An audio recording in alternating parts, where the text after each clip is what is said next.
going on, guys? Reviews Tojo and welcome to a review of 3 of the best cars in the track toys category on Forza 6. Today we'll be comparing the X-Bow R made in 2013 by KTM, the Mono produced in 2013 by the Briggs Automotive Company, or just BAC for short, and the D8 GTO made by Dutch manufacturer Donkervoort in 2013. So let's start with a general review of each car. The KTM X-Bow R is an attractive two-seater vehicle which from the outset looks the poorest of the 3. However, it has a very good acceleration level at 8.7, but braking and handling is still quite poor. In comparison, the Donkervoort D8 GTO has a better average speed and acceleration is even better than the KTM offering. However, the handling of the GTO and braking are even poorer than the X-Bow R, so it will be interesting in tests to see which one is best because they both have positives and negatives.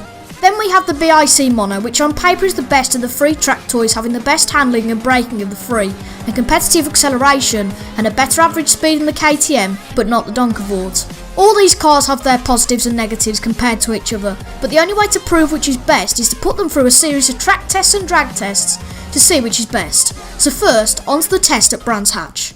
The first test took place at British track Brands Hatch to see how the cars performed over a time lap in the dry. Starting with the KTM, it felt tail happy and correction of oversteer was required quite a lot. It's also quite tricky to drive, proved by spinning at the Paddock Hill bend on my own lap. It was quite fun to drive and managed to achieve a 144.4 at the Kent-based track. The Donkervoort in contrast only had slight oversteer and was much easily controllable than the KTM and was quite fast on straights, backing up the speed stat, but was slightly twitchy into some corners. The D8 GTO managed to achieve a 138.6 here, a whopping 5 3/4 seconds quicker than the KTM, just over 1 time lap. The BAC Mono didn't disappoint also. There was so little oversteer on my time lap, and compared to the KTM, it was nothing. I could trust the car and there was confidence coming out of corners and was relatively quick on the straights, and fantastic track toy. I bet you're wondering what time it did. Well, it beat the KTM by over 10 seconds, so it beat the Donkervoort by 4.5 seconds with a 134.1. In this test, the Mono dominated and put the other 2 cars to shame. However, there is always hope for the D8 GTO and the X-Bow R in the drag tests coming next. The first quarter-mile drag test saw the 2 slowest cars on the previous test go against each other. The Donkervoort beat the KTM by 101 feet, translating to a 6/10 difference over the distance. Then the BAC Mono went up against the KTM. It won by 115 feet, translating to a bigger difference of 7/10, but the Mono was not as fast as the D8 GTO in that test. So it would be the D8 GTO and the Mono to go up against each other for the final test. Let's see how it pans out.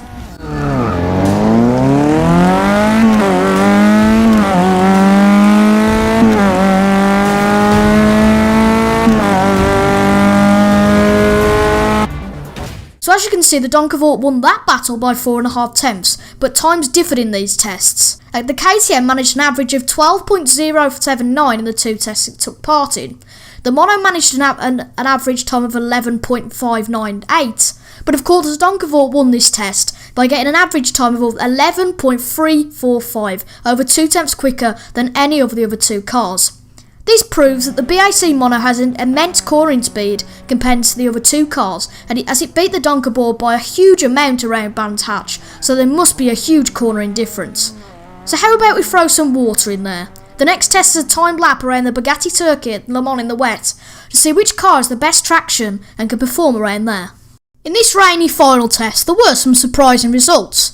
The KTM actually felt better than I expected it to with traction, and was actually competitive in terms of overall lap times. It felt quite quick, and the tail-happy feeling from Brands Hatch was nearly wiped from the KTM around here. It achieved a 2-minute 4.5. The Mono was quite disappointing compared to its Brands Hatch dominance. The confidence felt out of corners at Brands was shattered by the rain, and there was more oversteer than last time, but it felt quite similar to the KTM in the wet weather. It managed to beat the KTM by 1.4 seconds though, achieving a 2-minute 0.3.1. So, did the Donkervoort win in the wet? Well, it felt better than the Mono grip-wise and handled quite well over the lap and was smoother around the corners than the other 2 cars. However, it amazingly lost out to the Mono by just under a second as it only achieved a 2-minute 4.1. On another day, any of these cars could have won this test because they were all so close on this track, but the Mono won this test today. Overall, the BAC Mono was victorious over the other 2 vehicles by quite a margin. However, the Donkervoort D8 GTO put up a good fight, and the KTM was half decent if you forget the first test. However, the BAC Mono is a premium car and costs 200,000 credits or 401 tokens, 20,000 credits or 50 tokens more than the Donkervoort D8 GTO. The Donkervoort is quicker in a straight line and competitive in the wet, so for a saving of 20k, you are still going to be competitive. However, what I actually didn't know until recording this, the KTM X-Bow R only costs 93k in credits or 187 tokens, a huge drop in price compared to the other two. However, the alarming factor has to be that it was so slow compared to the other two on the Brands Hatch test.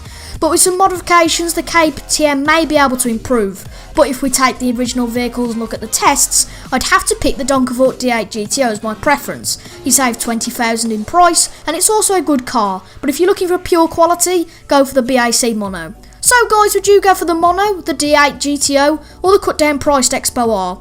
Let me know in the comments guys, and make sure to leave a like if you enjoyed this review. I'll see you guys later. Bye bye.